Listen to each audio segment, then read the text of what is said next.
Hello friends, कैसे हैं आप सब। तो आइए समझते हैं। तो आज का जो हमारा करंट अफेयर है, जैसे कि डेली आपके सामने 10 बजे आता है, इम्पोर्टेंट क्लास है। एपिसोड नंबर जो है हमारा है 46।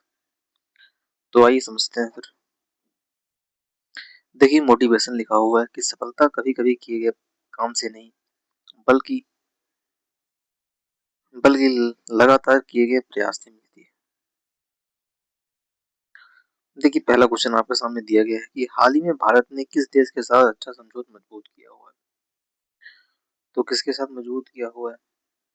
तो एक फ्रांस के साथ जो है भारत ने अच्छा समझौता को मजबूत किया हुआ है।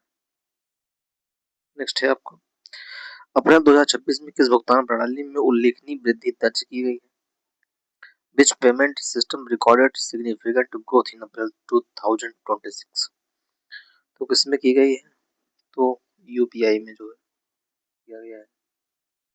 नेक्स्ट है आपका, सरकार द्वारा शुरू किया गया नया अभियान किससे संबंधित है? तो किससे संबंधित है? तो आपका अफोरेस्टेशन जो वनीकरण है उससे रिलेटेड है आपको। ऑप्शन नंबर थर्ड हो जाएगा आपका। कौन सा भारतीय संगठन आगामी चंद्र मिशन की तैयारी कर रहा है? तो कौन कर रहा है आपको पता होना चाहिएगा। इसरो। इसरो। अगर वही आपसे पूछा जाए कि इसरो की स्थापना कब होती है? 15 अगस्त 1969 में होती है। हेडक्वार्टर कहाँ है? हेडक्वार्टर जो है बंगलुरु में है। हेड जो है बी नारायण जो इसके हेड है। इस चीजें आपको ध्यान रखना है। नेक्स्ट है, आरबीआई ने नए दिशा निर्देश किसके लिए जारी किए हैं? तो किन के लिए जारी किए हैं? तो आपका जो है आपको यहाँ हो जाएगा डिजिटल बैंकिंग सिक्योरिटी। क्यों बैंक का है? तो बैंक से ही रिलेटेड हो रहेगा आपको। ऑप्शन नंबर बी हो जाएगा। भारत ने किस विषय पर केंद्रित वैश्विक सम्मेलन में भाग लिया है? तो किसमें लिया है? आपका जो सतत विकास लक्ष्य जो सस्टेनेबल डेवलपमेंट गोल है उसमें विकास भाग लिया हुआ है। नेक्स्ट है आपका, भारतीय खिलाड़ियों ने हाल ही में किस खेल में अच्छा प्रदर्शन किया है? हॉकी है, क्रिकेट है, बैडमिंटन है, फुटबॉल।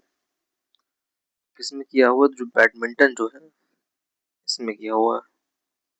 नेक्स्ट है आपका, वनीकरण अभियान का मुख्य उद्देश्य क्या है? जो वनीकरण अभियान है उसका मेन उद्देश्य क्या है? उसका मुख्य उद्देश्य जो है हरित क्षेत्र बढ़ाना है, जो इम्प्रूव्ड ग्रीन कवर है उसको बढ़ाना है। नेक्स्ट है, यूपीआई मुख्य रूप से किससे संबंधित है? एजुकेशन, हेल्थ है, डिजिटल पेमेंट है, एग्रीकल्चर है। तो पता ही होगा आपको डिजिटल पेमेंट जो है यूपीआई इससे होता है। यूपीआई का मतलब क्या होता है? यूनिफाइड पेमेंट इंटरफेस, इसका फुल फॉर्म होता है इंटरफेस। जो आप यूज करते हैं फोन पे, गूगल पे, पेटीएम, ये सब आता है इसमें। 10 नंबर है आपका, आरबीआई का फुल रूप क्या है? तो पता होना चाहिए, सिंपल सा है आपका, रिजर्व बैंक ऑफ इंडिया। वही क्वेश्चन पूछा जाए, स्थापना कब होती है? 1 अप्रैल 1935 में इसकी स्थापना होती है। राष्ट्रीयकरण कब होता है? 1 जनवरी 1949 में इसका राष्ट्रीयकरण होता है। पहले गवर्नर कौन थे? तो ओसोन स्मिथ पहले गवर्नर थे। पहले भारतीय कौन गवर्नर? तो सीडी देशमुख जो है तो पहले भारतीय थे। पहले इसका हेडक्वार्टर कहाँ था? कोलकाता में था, लेकिन प्रेजेंट टाइम पर मुंबई में है। और प्रेजेंट टाइम पर गवर्नर कौन है? संजय मल्होत्रा है। कितने नंबर के हैं? तो 26वें नंबर के गवर्नर है। तो इतना क्वेश्चन आपसे बन सकता है।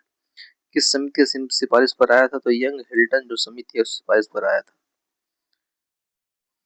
तो ये था। लोगो क्या है? ताड़ का वृक्ष जो है और रॉयल बंगाल टाइगर इसका लोगो है। ये आरबीआई से रिलेटेड कुछ बातें थी आपकी।